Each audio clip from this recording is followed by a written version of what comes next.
Hey, welcome to Caritas Querens. I'm starting a new series, and it's going to be a long series, but fortunately, most of the videos in this series are going to be very short.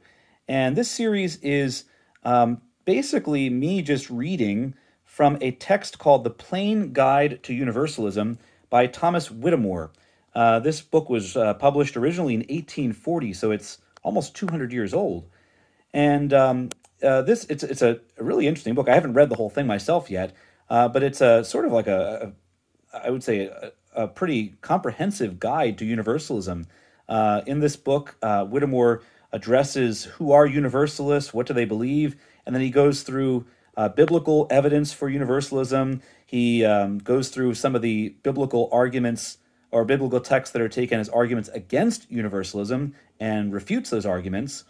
And he even goes into other areas like looking at how Universalists could gather together and form a society and so on. And it's a pretty cool book. It's pretty long. It's pretty big.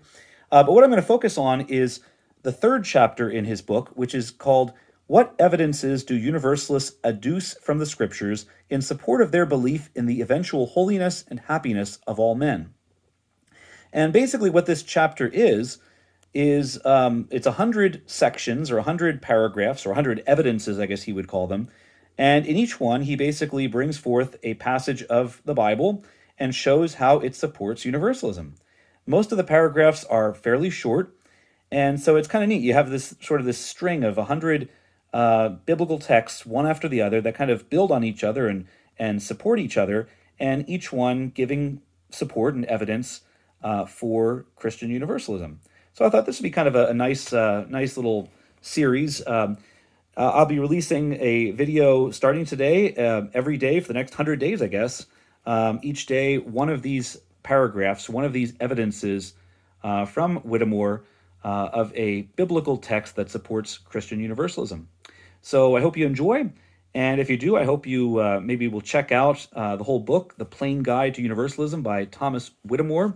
You can find it online, by the way. It's if you go to like Internet Archive or one of those online book sources, it's been scanned. It's on there. You can download a PDF or whatever, and you can read it for free. And there's other. I saw on Amazon there are places that will publish it. Print on demand places as well if you prefer to have a hard copy. All right. So anyway, enjoy the series, enjoy the videos, and until next time, adios.